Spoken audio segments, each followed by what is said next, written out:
Vamos a estar nosotros como líderes, pastores, compitiendo cuál tiene más miembros. La vara para medir tu averaje como líder no es la cantidad de miembros que tenga en tu iglesia, es la cantidad de discípulos que tú hayas formado. Id y haced discípulos. ¿Cuántos discípulos has hecho? ¿Qué cambio tú has generado en tu entorno? Fuera de las cuatro paredes, ¿quién te conoce? ¿Cuáles han sido tus hazañas, tus méritos? ¿Cuáles serán tus aportes para provocar cambio en tu ciudad? Porque si nosotros como iglesia entendiéramos el llamado, debiéramos tener la mente de Cristo. Y Cristo generó tanto cambio en la ciudad, en su país, en su historia, que dividió la historia en dos: antes de Cristo y después de Cristo. Pero nosotros no, nosotros queremos edificar una mentalidad escapista. Queremos que Cristo venga para irnos y dejar el caos. Nosotros predicamos la venida de Cristo y queremos que Él venga. Pero en lo que Él viene, nosotros debemos, con esta unción que cargamos, generar cambio y transformación.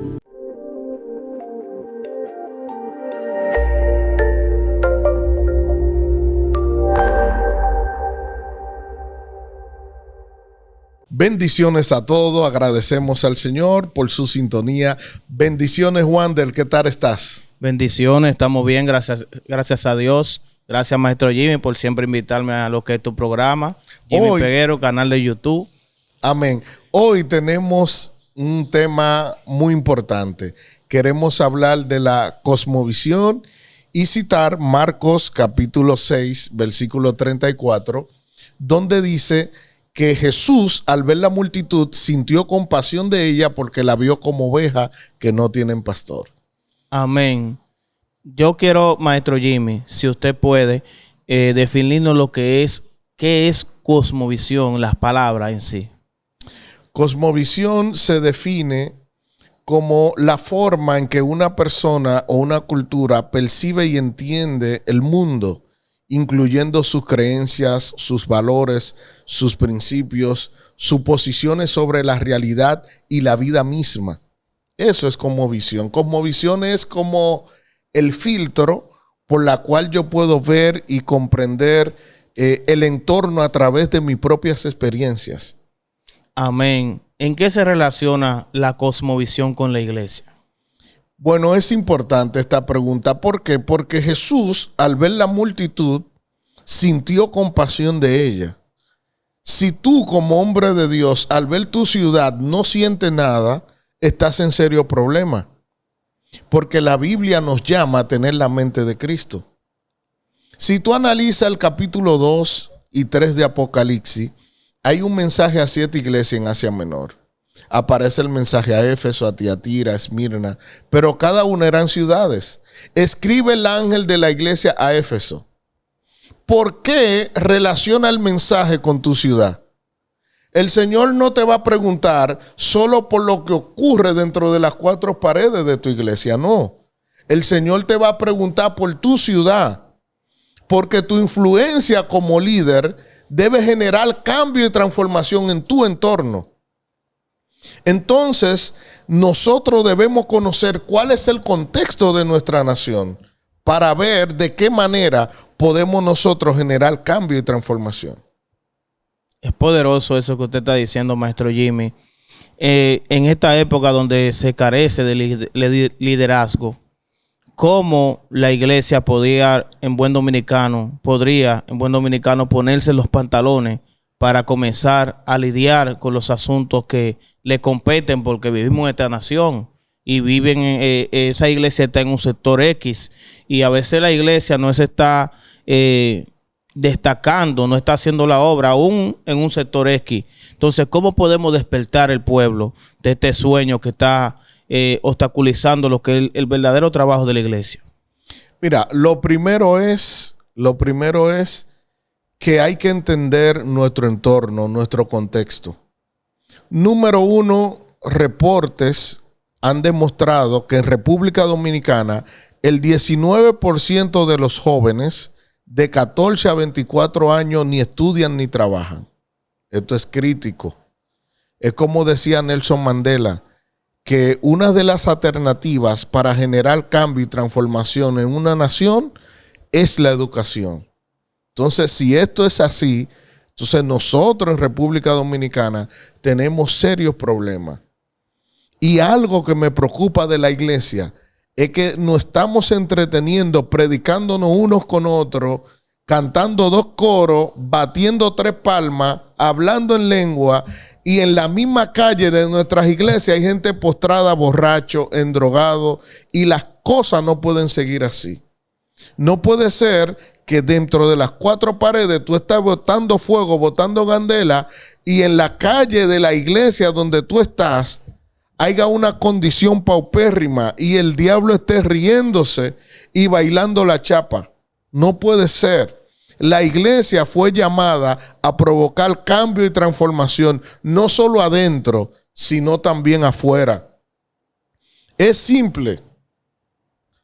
Tú lees Hechos 1:8 y dice, y recibirán poder cuando haya venido sobre vosotros el Espíritu Santo. Y me seréis testigo, ¿dónde? ¿Solo en Jerusalén? No. En Jerusalén, en Judea, en Samaria y hasta lo último de la tierra. Lo que pasa es que nosotros como iglesia no hemos entendido el llamado. ¿Cómo es posible que haya una carencia abismal en nuestro pueblo y nosotros como iglesia no nos preocupe ni estemos haciendo nada? Con muy pocas, ¿cómo se dice? Con muy pocas, oh my God, se me fue la palabra. Pero bueno, no es posible que nosotros como iglesia estemos ciegos a nuestra propia realidad. Aquí se hizo una prueba PISA donde se analizaron el nivel de educación de más de 80 países y se analizó en el tema de sociales, ciencias naturales, matemática y lengua española. Y República Dominicana quedó en el número 72.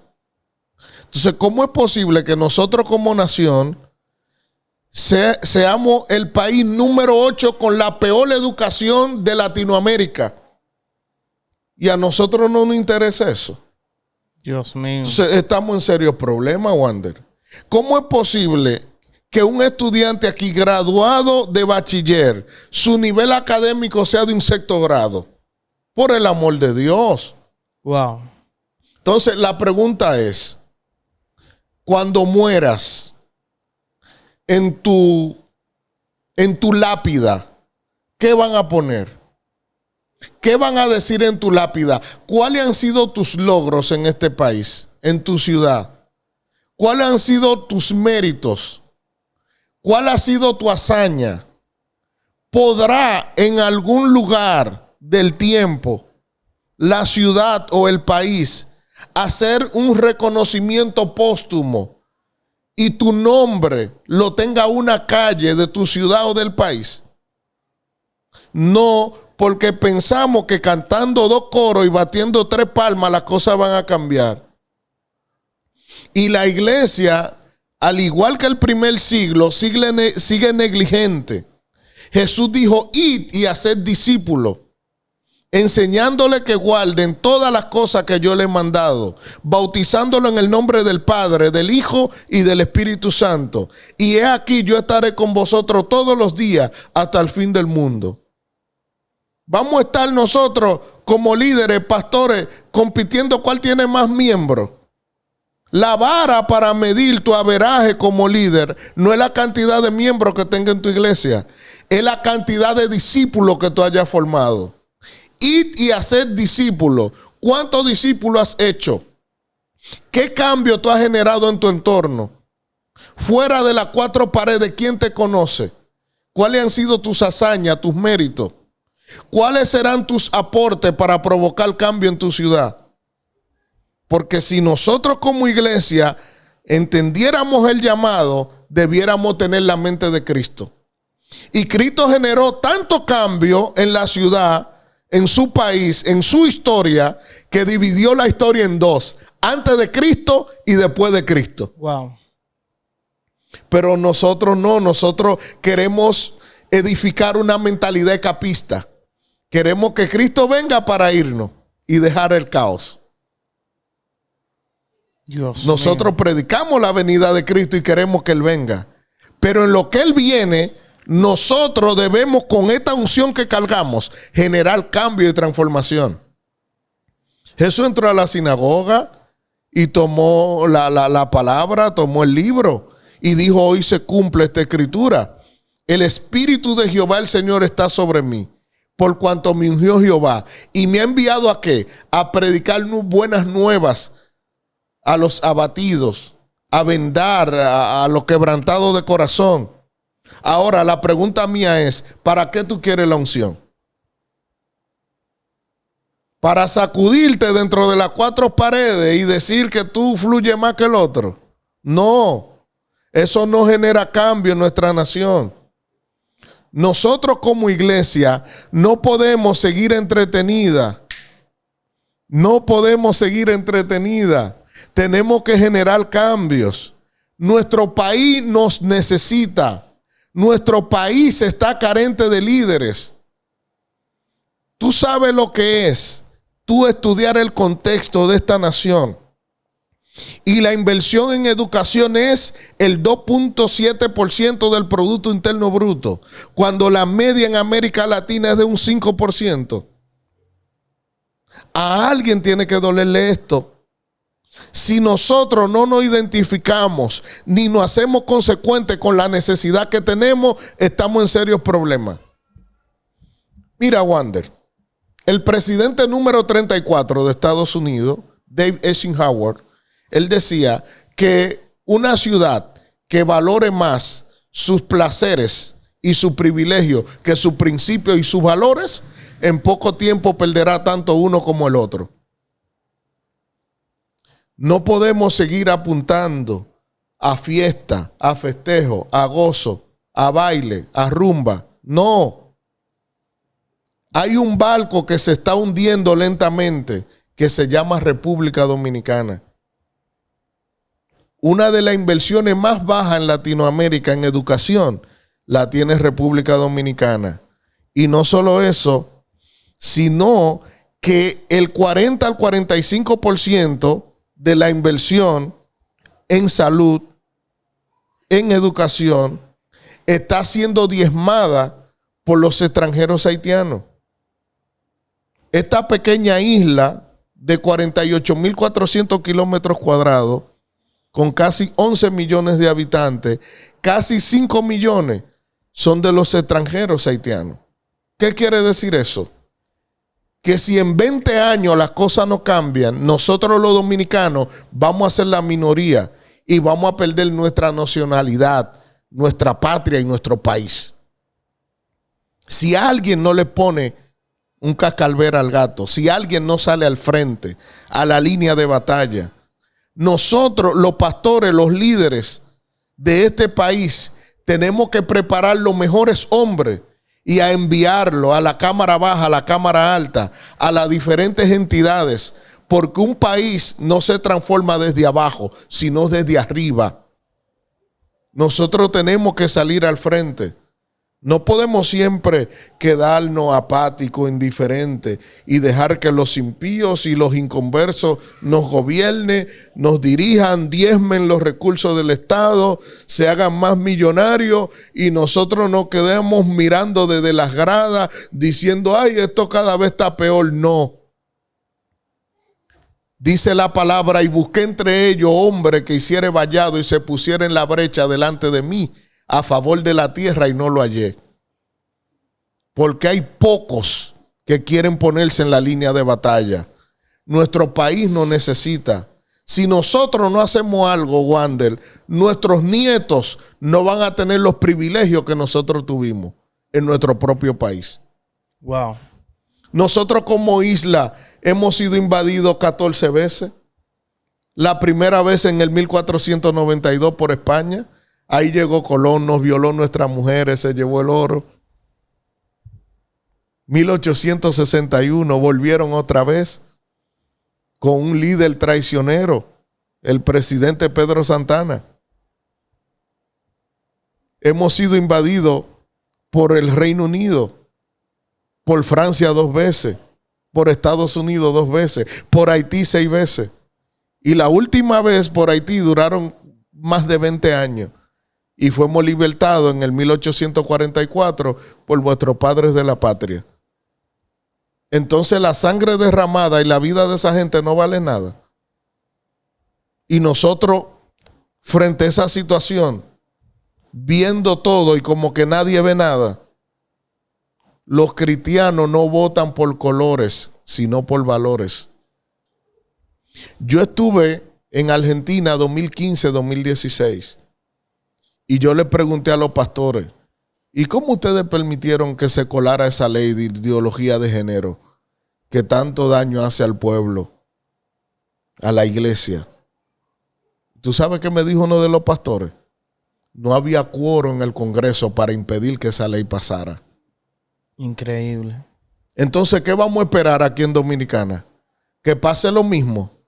Que no haya quórum en el Congreso porque los evangélicos digan, yo no me meto en política.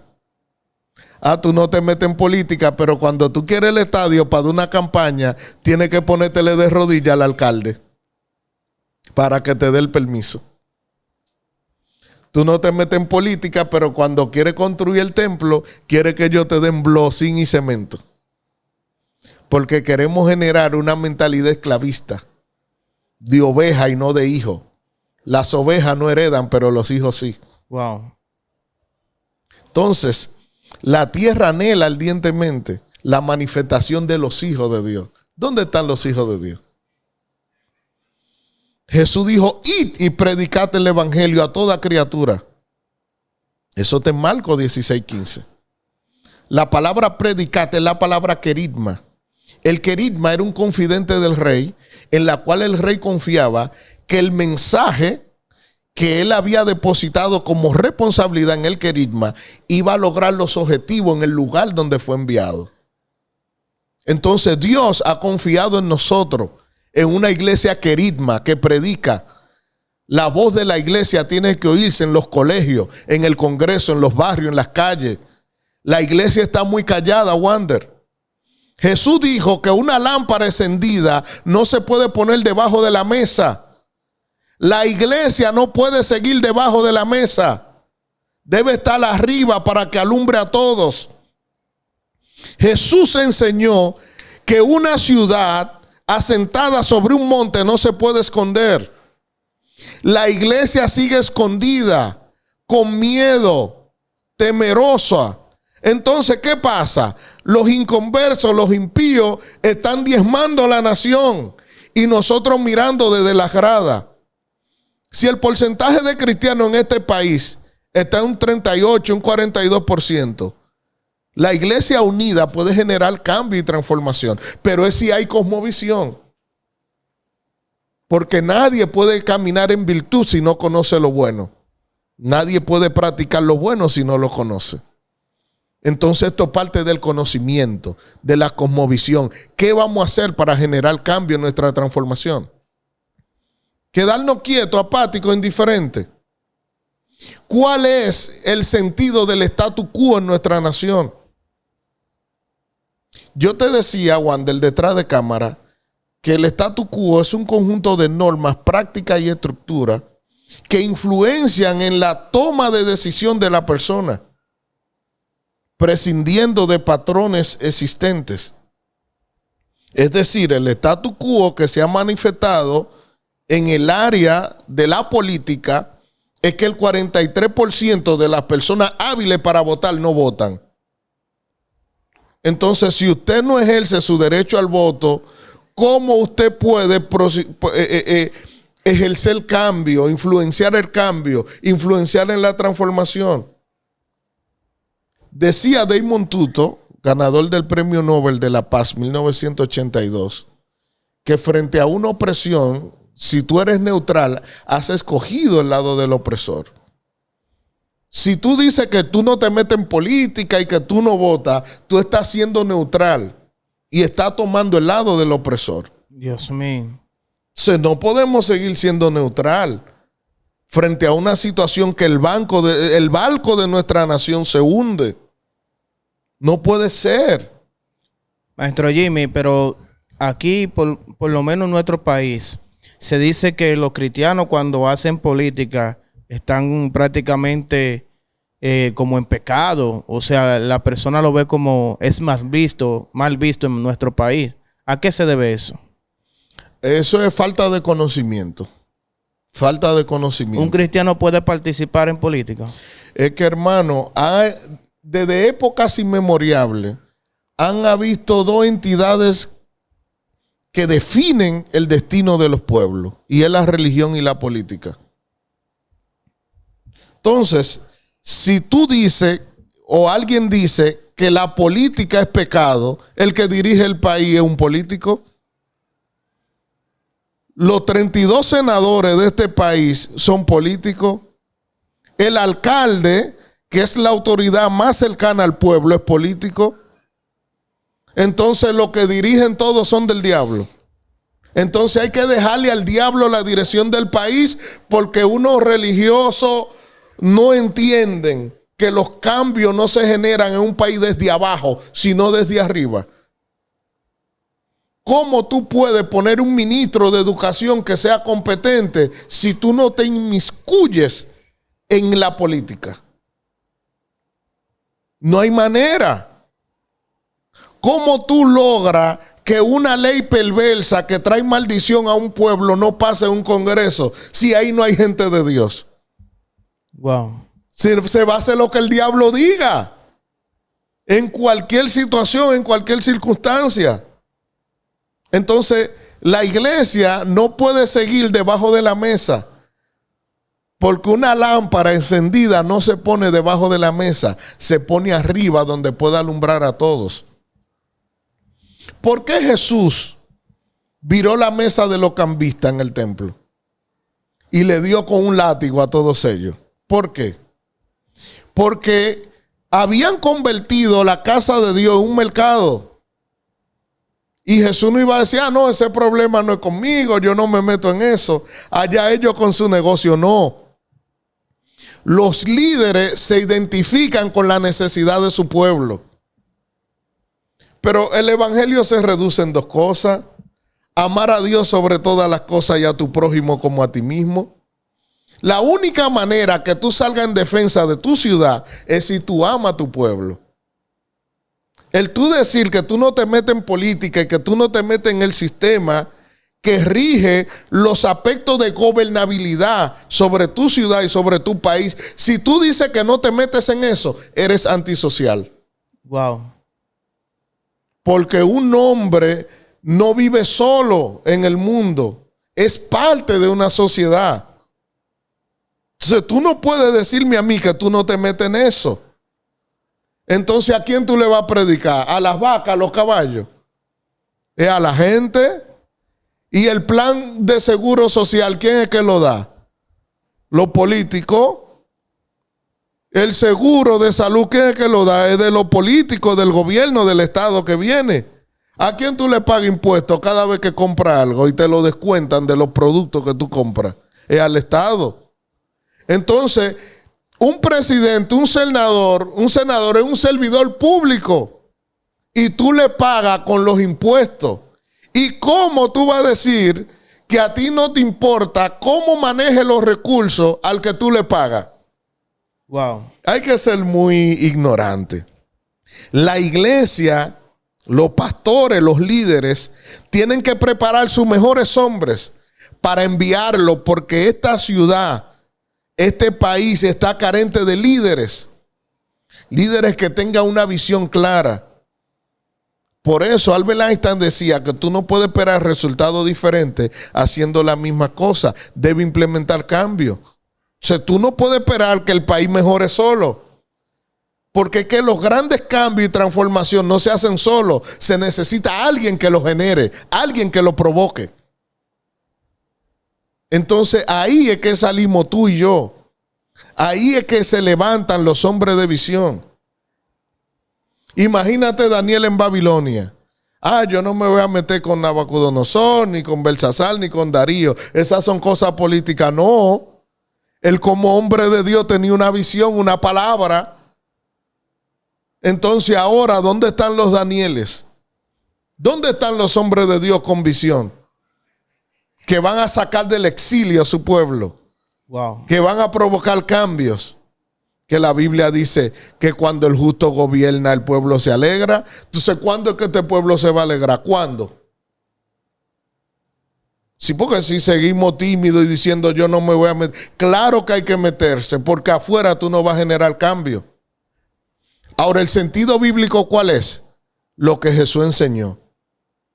Que el reino de los cielos es como una porción de levadura que cayó en 3 medidas de harina y leudó toda la masa. ¿Qué fue lo que provocó cambio? ¿La harina a la levadura o la levadura a la harina? La levadura, la harina. La levadura a la harina. Entonces nosotros somos levadura. Wow. No podemos tener miedo a contaminarnos. Quien tiene que tener miedo son ellos, porque nosotros como iglesia somos una entidad viva y donde caemos generamos cambio y transformación y vamos a provocar que la harina sea leudada. Amén. Nosotros somos levadura y donde quiera que caiga un hombre o una mujer de Dios, la corrupción tiene que bajar. Y eso es lo que está pasando. Nosotros estamos mirando desde la grada a ver qué va a pasar. Si tú no haces nada, no va a pasar nada. Wander, no podemos seguir como el síndrome del avestruz. El avestruz, cuando ve un problema, mete la cabeza en un hoyo y deja el trasero arriba hasta que pase el problema. Dios y eso mío. no funciona. Los problemas no se resuelven solos. Tiene que salir alguien que los resuelva. Alguien con una cosmovisión. Claro, con una cosmovisión que entienda su entorno, que sepa identificar cuáles son las cosas que necesitan mejorar en nuestra nación. No gente que solo esté mirando desde las gradas, que no se unen. ¿Cómo es posible que los cristianos ni siquiera van a votar? ¿Tú sabes qué pasó en Guatemala 2011? Yo te había dicho cómo del lado secular estaba Otto Pérez Molina, del lado cristiano estaba un candidato, Harold Caballero, el doctor Harold Caballero, y graduado en la Universidad de Harvard en mercadeo, una mente brillante. ¿Por quién votó la iglesia? Por Otto Pérez Molina. Y al cabo de 7 meses hubo que sacarlo preso del palacio a la cárcel por corrupción. Increíble. La iglesia no puede seguir avergonzada por falta de visión. ¿Por qué? Porque va a llegar el momento, si no entendemos, que van a trancar las cosas. Van a trancar las cosas. Y nosotros no podemos dejar que nuestro país se hunda y nosotros mirando desde la grada. Pastores, líderes, ministros, apóstoles y profetas de este país. Hay que preparar nuestros mejores hombres para enviarlo, porque este país está carente de líderes. Muchas gracias por sintonizarnos. Dios le bendiga.